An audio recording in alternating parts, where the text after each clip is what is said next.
C'est un leader ya Congo profond, leader na mapata. Asilisa luxe ya avion, atia complexe ya avion mopandi, compagnie aérienne ou etika voyage na défaut. Pour a commissaire yango eloko pamba bondi melanga que à travers l'avion na yemo kwake Airbus 330, Airbus 320 pe à terre. Quel que soit rang social na yo, CAA a pesi opportunité, ya ko voyager sans plaignant pour a bouki ba prix a commissi yango très abordable. Billet nyonso eza ko kita o voyager partout n'étendue nyonso RDC, tina Congo profond. Prix à billet, engaye, neti kaka nyampoul, et comme très abordable veut dire, moto tout quel que soit rang social na ye, anatina koka mingai na nzoto te, pour na ko voyager. On peut femme d'affaires, commerçant, politicien, responsable d'entreprise, enseignant, et ezala yo chayo, les lots na modèle CAA, boukeli ba prix à billet, ni melanga que complexe ya ko voyager, sili,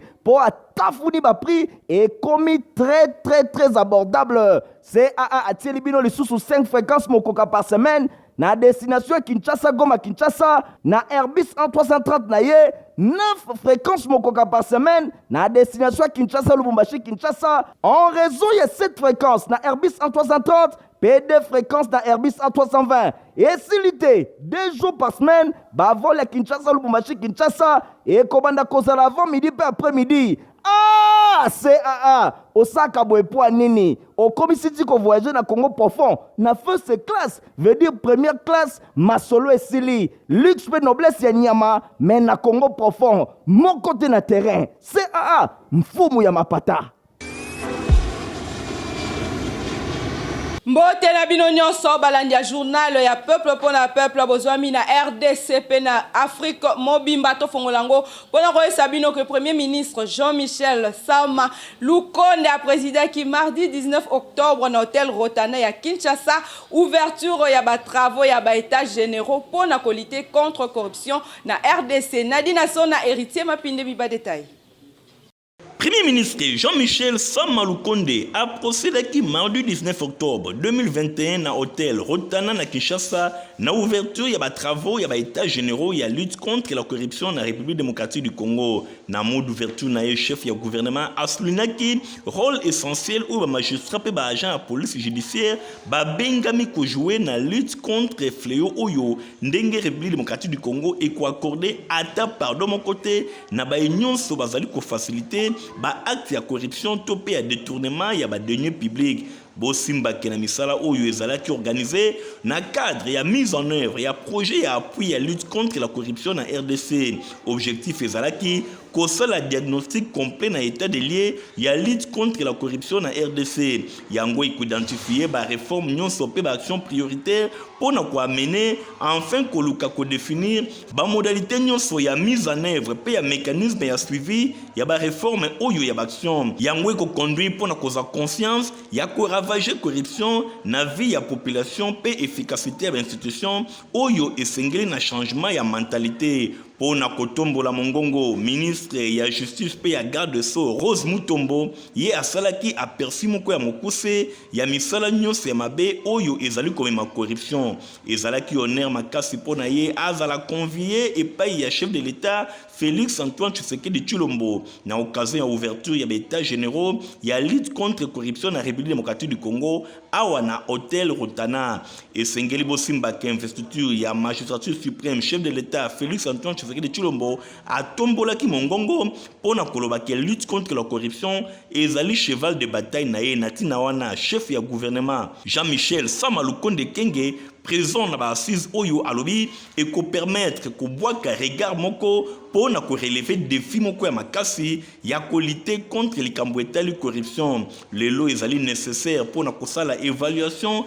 ya politique ya sika ndenge chef de l'État azali kolinga makambo e bana kotambola pona premier ministre Jean-Michel Sama Lukonde Kenge corruption ezali eloko moko ya mabe oyo ezali ko freiner décollage ya mboka natina wana a saluer ministre pe ya chef de l'État ya ba mécanisme nyonso oyo ezali destiné pona ko définir pe ko en œuvre programme nyonso oyo e ko permettre ko détecter ba ajustement nyonso oyo ezali ko kumba mabe oyo etali corruption. Mbala masole etali premier ministre Sengeboye Bakio Ayambaki lisusu Monsieur Nicolaos Milatinis Oyazali Bongo, chef ya représentation régionale pour l'Afrique centrale de la Banque européenne d'investissement. Nadina Sona pesino wa détail nango. Nama solo na ye na chef ya gouvernement Jean-Michel Sama Lukonde Kenge Bosengeli koyeba ke Nicolaos Milianitis, chef ya représentation régionale pour l'Afrique centrale de la Banque européenne d'investissement, azalaki accompagné na ambassadeur ya Union européenne na République démocratique du Congo Jean-Marc Chantenier oyo bayaki bongo nako échanger na premier ministre na oyo etali étude ya ba possibilité pour na Banque européenne d'investissement pour appuyer RDC à travers plan national stratégique de développement PNCD Namokuse. Liboso ya presse Nicolaos alobelaki bokutani na bango ezalaki fructier kasi azalaki na esengo makasi ya kokutana na ministre de tutelle pe ba différents projets pour renforcer présence ya ba institution multilatérale après mise en place ya programme ya FMI pour renforcer bilan ya mboka pambate baza na projet ya agriculture na distribution pe assainissement ya mai baza na contact na secteur privé pour investissement na énergie renouvelable na ba institution financière oyo ekosunga bango na misolo pour ga monene ya ba entreprise na ba secteur nyonso ya mboka depuis ebandeli ya misala na bango enveloppe globale ekomi na 300 millions de dollars américains oyo bazana pipeline à peu près il y a 100 millions d'euros en fonction yangonde et ça ba besoin concret oyo ba identifier.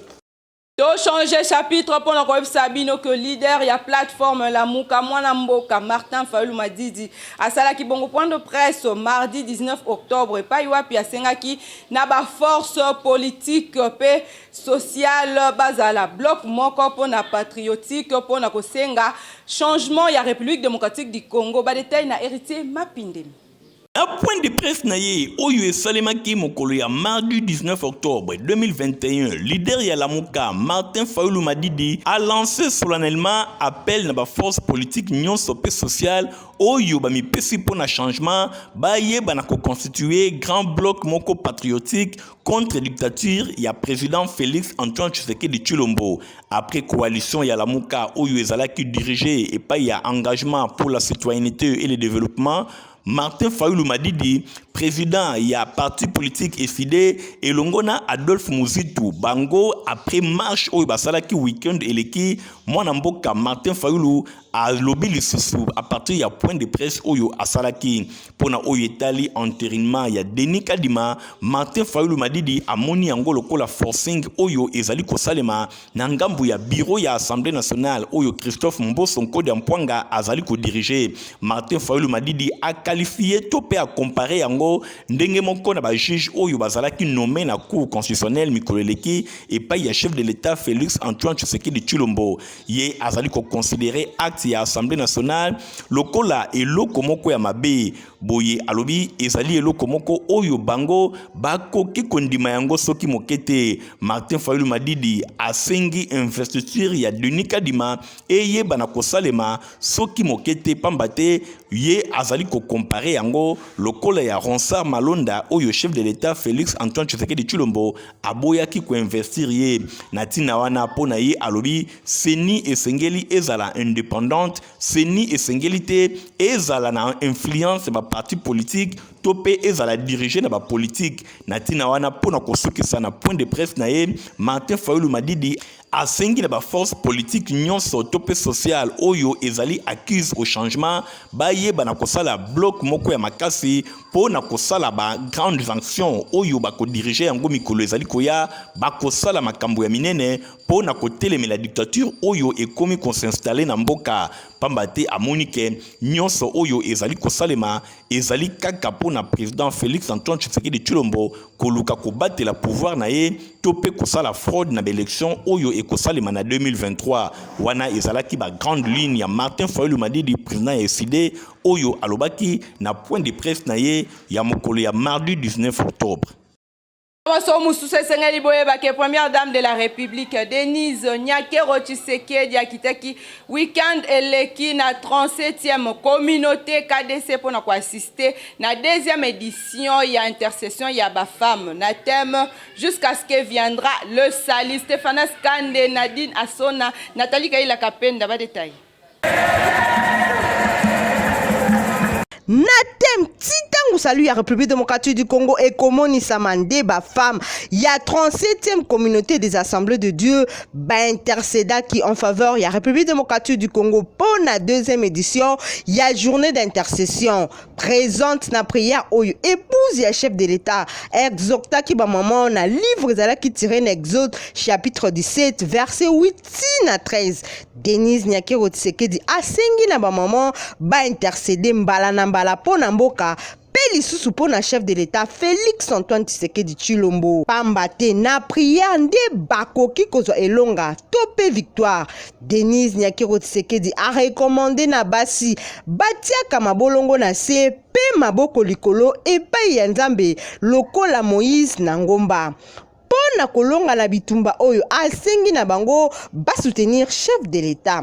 Avant exhortation ya première dame, pasteur Viviane Dalo y a partagé qui na sous-thème tango mwasi atelemaka apport ezalaka na kati ya famille pe na société. Oratrice atea qui na Ephésiens 6 10 à 12 pe lisusu 13 à 15 bakisa 18 a conscientiser ki mwasi na o etali responsabilité na ye na pouvoir na niveau oyo ye azali popo mwasi nde akoki ko influencer mboka ekoma lobby meilleur tope kitoko yango wana asengi na bango batia mabolongo na se epai ya Nzambe po balonga satana. En tout cas deuxième édition oyo elekanaki kitoko. Changer chapitre, toke ne bon na sport pour le Sabino que na 2022 RDC a koyamba 9e jeu ya francophonie kasi musala ezali kotambola malamu te ba infrastructure oyo bazali kotonga kuna na stade de Martyr pe na stade Tata Raphaël ezokene malamu te bola na ndenge héritier mapindemi apesi no commentaire na yango. Année 2022, République démocratique du Congo, Oyo Ezali, deuxième pays francophone du monde, et Koyamba 9e jeu ya francophonie, kasi risque ezama kasi komo na milulu Oyo et salamana RDCT, pambate, misala ezoko tambola na ralenti, pe ezoko kamwisa batu. Pona ko rappeler bino, na mois ya septembre, chef de l'État a pesaki instruction na premier ministre, pona koyamba ba ministre sectoriel Oyo baza impliqué na organisation oyo pe ba membre ya comité national ya baje ya francophonie bango nyoso ba sala ki évaluation pe ba monaki ke misala ezali kotambola malamu kasi lelo façon etelemi na stade de Martyr même na stade Tata Raphaël eloko moko eza kotambola te et puis jusque là mutu moko te aza kolobela ba raison oyo eza ko bloquer ba construction ya ba infrastructure pour na 9e jeu ya francophonie à quelques mois ya démarrage na yango affaire oyo isa à suivre. Compagnie africaine d'aviation CA a tiré ba prix à kitoko na Airbus A320 pe Airbus A330 pour nous permettre à motonyoso à voyager kitoko pene elengi. Michael Bristo to reportage.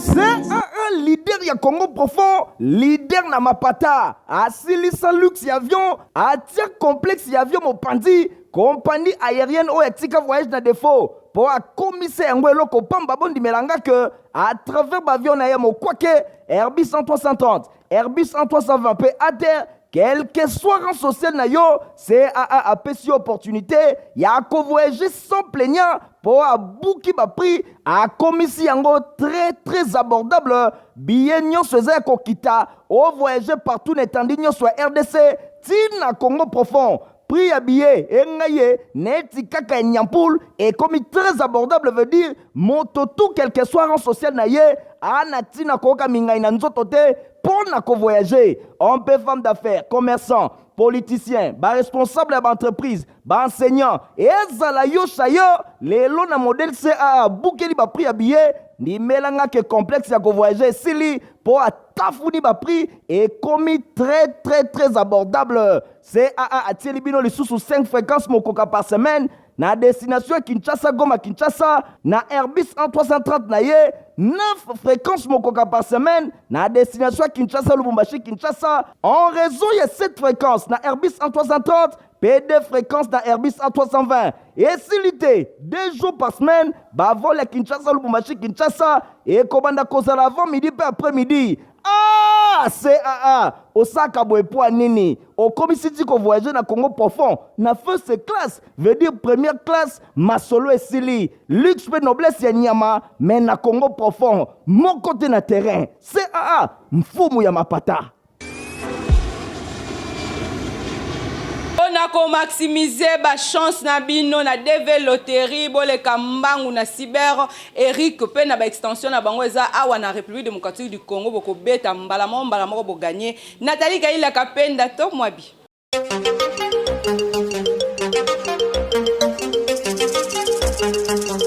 Gaga bandi masolo ya DV loterie 2023 depuis mokolo ya 6 octobre ti mokolo le 9 novembre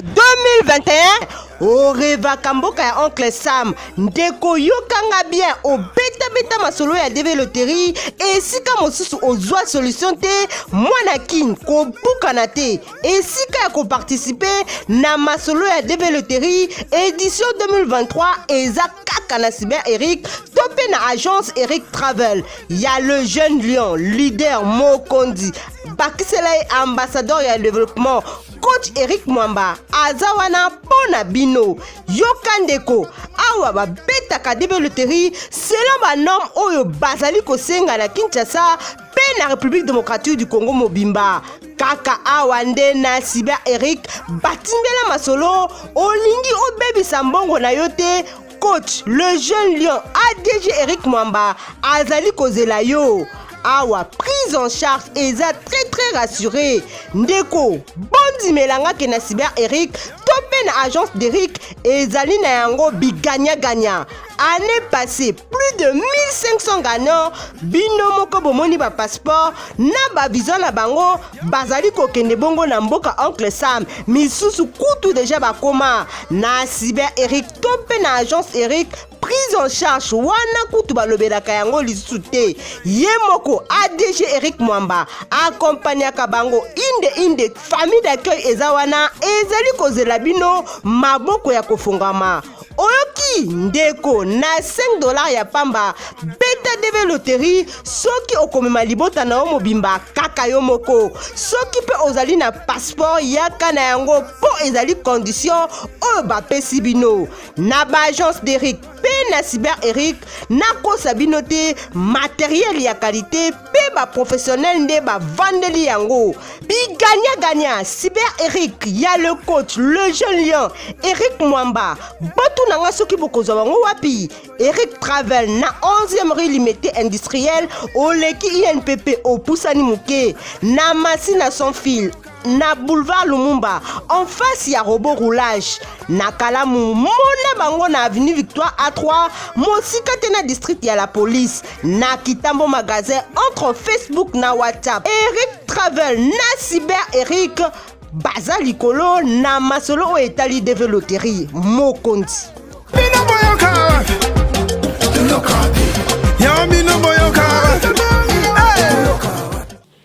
Wanje Congo de l'espoir ya mwana mboka mao twene bazali kosunga batu bakene kozwa ba bourse d'études batanga bongo na Chypre pe en même temps baza ko sala ba formation ya anglais pe informatique Stéphane Skande Michael Christoto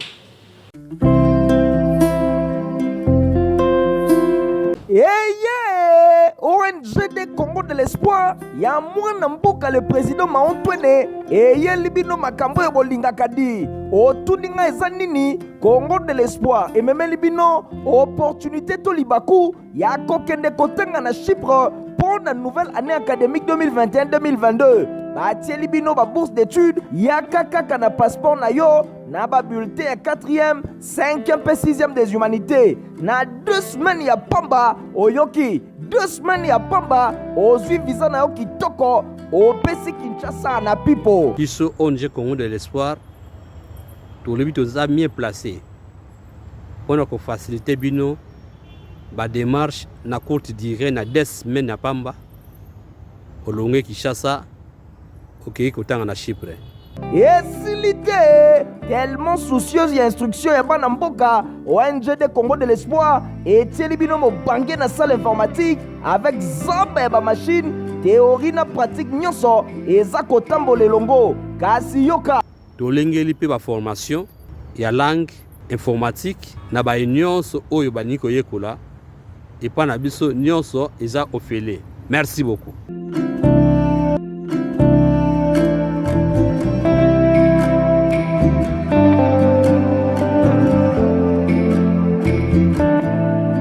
okanisi esili tin Congo de l'Espoir ya président Maotwene etieli bino bacours ya alphabétisation gratuite yaka koyekola français anglais mpe lingala okofuta eloko te otuni ngai adresse mpo na barenseignement ya kokende kotanga na Chypre mpe bacours ya informatique yaka na route Matadi numéro 3 bis référence Arrêt Libulu Camp Badiading. Kasi mpo na bacours de langue to mpe alphabétisation yaka na route bypass Arrêt Munongo na avenue Kimwingu numéro 43 p 45 na kati école excellence.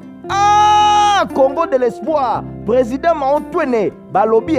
toujours derrière vision et gratuité enseignement prôné na président de la République Fachi Béton Boye.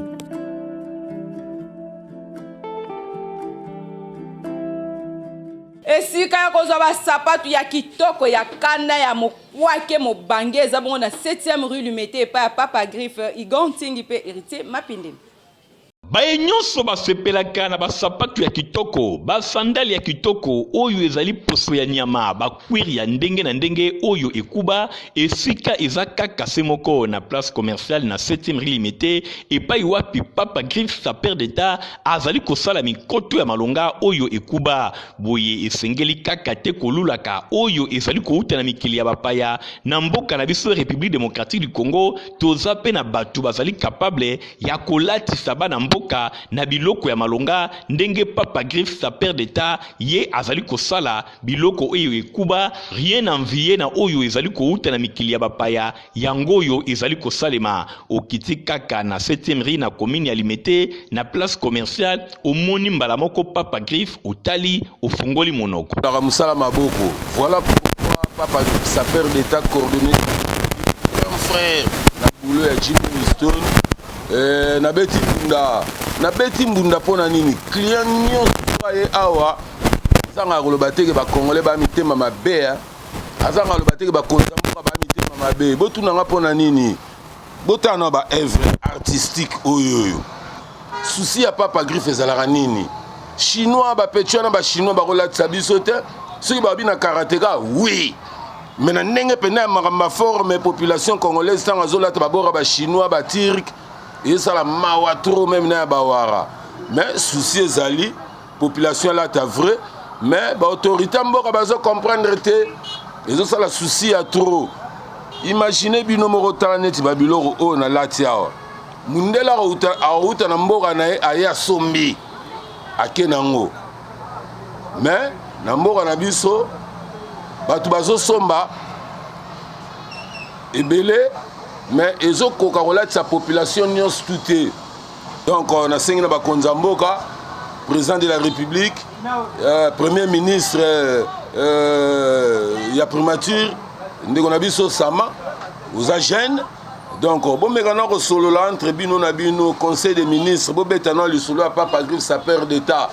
donc nasali trop na mboka oyo et vous allez bien ceux qui vont soutenir population congolaise à l'attaque bien. ezali boye bandeko nyonso bokende musika te pamba te basulie to bachaussure ya Papa Griffe azali kosala ekomi kobima ti na mikili ya libanda bino moko bana mboka esengeli bo profiter na yango na ba prix moko abordable hors de toute concurrence ba prix oyo ekosepelisa bino epai ya Papa Griffe sa père d'état. Olelaka mingi suki ekata na kayo ekweyaka pamba solution eza se moko to mexile soko tiango suki ezoko bota pamba lokwa suki ya Samson bozo ba detail na Héritier Mapinde bipe Jérémy Makambo. bandeko nyonso baza na problème ya suki solution emonani produit Tomexil eye nouvelle formule ezali mpona kosunga bandeko nyonso suki ezali kokola te baza na mabandi bandeko basi oyo basepeli kokolisa basuki to bapoile na bango esika ezali kaka se moko banunu numéro 1C na commune ya Matete epai wapi produit Tomexil ezali kotekama mpona korésoudre baproblème nyonso boza na yango na likambo etali suki na likambo etali poil fini libandi esili ozwi suki na oyo ya kitoko ndenge moko ya responsable ya maison oyo atalisi bayebi yango kisi ya kala Tomexil eza mpona suki mais Tomexil ndenge eza wana bato bayebi yango motu soki ayemba liboso totala nano suki na ye na motu po toza apara Tomexil toza na végétal oyo ntango tokotala suki na ye na motu nde tokoyeba suki oyo akosalela Tomexil to akosalela végétal oyo nsima tokobana nano kopesa conseil avant asalela kisi na biso eloko nini akokosala eza na bashampoing torekomanda ya bato ntango tokotala motu na ye eza na shampoing tokorekomande ye na bain de crème mpona kosukola motu wana lobi bandeko basi bakosukola suki na bango na shampoing alo tokonela bango shampoing ntango tokotala motu na ye bosimbake sur place na maison Tomexil bazali koteka pe bakisi ya ndenge na ndenge lokola rector mpona hémorroïde toraver mpona banyama lokola toramal mpona malaria pe fièvre typhoïde végétor ezali pe wana lokola pomade mpona kosunga bino pe vaginitor mpona basoins intime ya bandeko basi epai wapi ozwi produit oyo osaleli yango opesi merci na bayi bazali kosala yango. Tozonga bon na sport pour nous Sabino qui est na Ligue nationale de football du Congo. Ba match betamaki début ya semaine bolanda commentateur ya héritier Mapindemi. Ba match ya ndenge na ndenge ebetamaki na début ya semaine pona compte ya 27e édition ya Ligue nationale de football. Lina foot na mokuse AC Rangers ya ville ya Kinshasa alongaki Union sportive Tchunkunku na 2-1. Match ebetamaki mardi na stade de martyr de la Pentecôte. Bosimbake match mosusu ebetamaki avant wana ezalaki bongo asekuya apolaki 1-2 liboso ya équipe ya Lubumbashi Sport ya ville ya Lubumbashi. Bosimbake na ngambo mosusu cercle sportif Don Bosco ya ville de Lubumbashi asalaki nul ya 1 but partout elongo na jeunesse sportif groupe Bazano. Cercle sportif Don Bosco yende asalaki lisusu jeu égal pambate azali kobate la place na ye avec 10 points désormais. Pour cercle sportif Don Bosco nanu azwi ata de fête mon côté. US Panda ya ville ya Likasi Bangona Racing Club ya Kinshasa basalaki nul ya 1 but partout mokolo ya lundi ezalaki bongo na stade de martyr de la Pentecôte. Nangambo mosusu équipe ya RCK azali occupé 19e position boye avec 2 points seulement après 4 sorties avec 2 nuls et 2 défaites mobimba oyoye enregistré déjà. Bososoli ke tokomi na suka ya journal na biso na sima ya caméra Kikoyo Sazaki assisté bon na Alain Bouala édition ekumama kipa Nadine Asso na montage pa Christian Kiangebeni maboko e montaka mbangu dada et puis supervision ekumama pa Yema le cerveau monteur l'intelligent o pena soka tamboli bozoye wapi kaka na info lingala héritier Mapindemi ngala bino tokuta mikolo ezali koya avec le même plaisir. C'est un leader ya Congo profond, leader na mapata. Asilisa luxe ya avion, atia complexe ya avion mopandi, compagnie aérienne o etika voyage na défaut. Pour a commissaire yango eloko pamba bondi melanga que à travers avion na yemo kwake Airbus 330, Airbus 320 pe à terre. Quel que soit rang social na yo, CAA a pesi opportunité, ya ko voyager sans plaignant pour a bouki ba prix a commissi yango très abordable. Billet nyon seza ko kita, o voyager partout n'étendit nyon soit RDC, tina Congo profond. Prix à billet, engaye, neti kaka nyampoul, et comme très abordable veut dire, moto tout quel que soit rang social na ye, anatina koka mingai na nzoto te, pour na ko voyager. On peut femme d'affaires, commerçant, politicien, responsable d'entreprise, enseignant, et ezala yo chayo, les lots na modèle CA, boukeli ba prix à billet, ni melanga que complexe ya ko voyager, sili, pour a tafouni ba prix, et commis très abordable. CAA a tieli bino les sous 5 fréquences mokoka par semaine, na destination ya Kinshasa Goma Kinshasa na Airbus 1330 na ye 9 fréquences mokoka par semaine na destination ya Kinshasa Lubumbashi Kinshasa en raison ya 7 fréquences na Airbus 1330 P2 fréquences dans Airbus A320. Et s'il 2 jours par semaine, vol à Kinshasa, Lubumbashi, Kinshasa, et Kobanda Kozala avant midi et après-midi. Ah, CAA, Osaka Boepoa Nini, au commissaire qu'on voyageait dans Congo profond, na first class, veut dire première classe, Masolo et Sili, luxe et noblesse ya Nyama, mais na Congo profond, mon côté na terrain, CAA, Mfumu ya Mapata.